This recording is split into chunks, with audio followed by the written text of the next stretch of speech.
మీరు థంబ్నెయిల్ మీద చూసినటువంటి మాటలు నిజమే. అది నిజం కావాలి అంటే మనం ఒక చిన్న కథ చెప్పుకుందాం.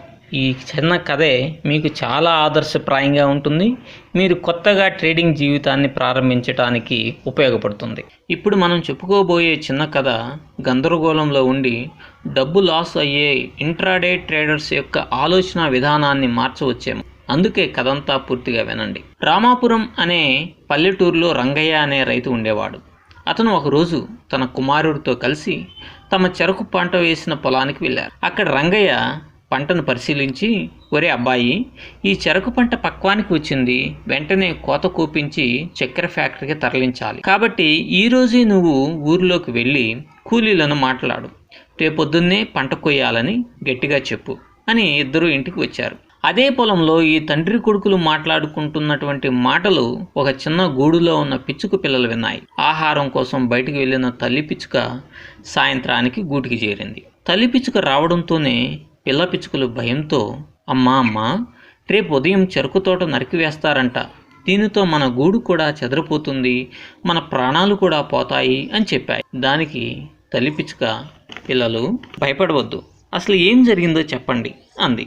దానితో ఆ చిన్న పిచ్చుకలు రైతు ఆయన కొడుకుకు మధ్య జరిగిన సంభాషణలంతా వివరించాయి. అది విన్న తల్లి పిచ్చుక, మీరేమీ కంగారు పడవద్దు, నిశ్చింతంగా నిద్రపోండి అని ఆహారాన్ని అందించింది. తెల్లవారింది. ఆహారం కోసం తల్లి పిచ్చుక బయటకు వెళ్ళిపోయిన కొద్దిసేపటికే రంగయ్య ఆయన కుమారుడు పొలం వద్దకు వచ్చి పంట కూయకపోవడం, ఏ ఒక్క కూలీ లేకపోవడంతో రైతు కాసింత కోపంగా, ఒరే అబ్బాయి, నేను నిన్న చెప్పింది ఏమిటి, నువ్వు అసలు కూలీలను పిలిచావా అని అడిగాడు.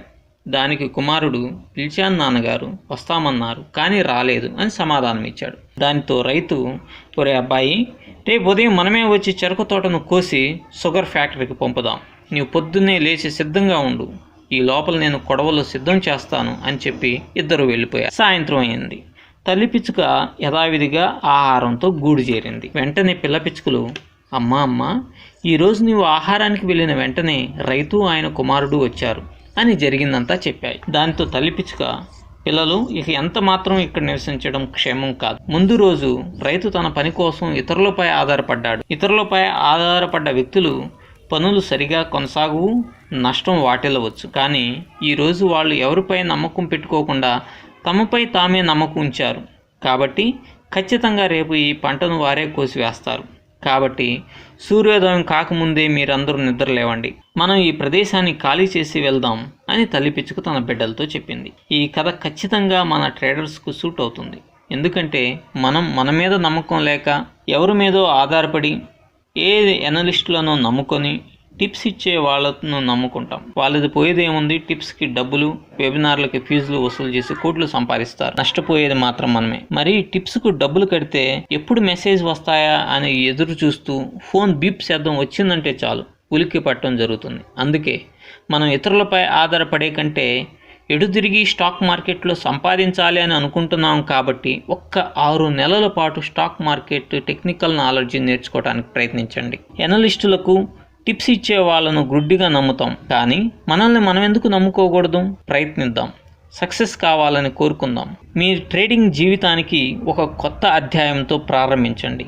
మీ కాళ్ళపై మీరు నిలబడి ఒక కొత్త సామ్రాజ్యాన్ని స్థాపించడానికి ప్రయత్నించండి. All the best. Thank you. ఈ వీడియో కనుక మీకు నచ్చితే లైక్ చేయండి, షేర్ చేయండి మరియు సబ్స్క్రైబ్ చేసుకోండి.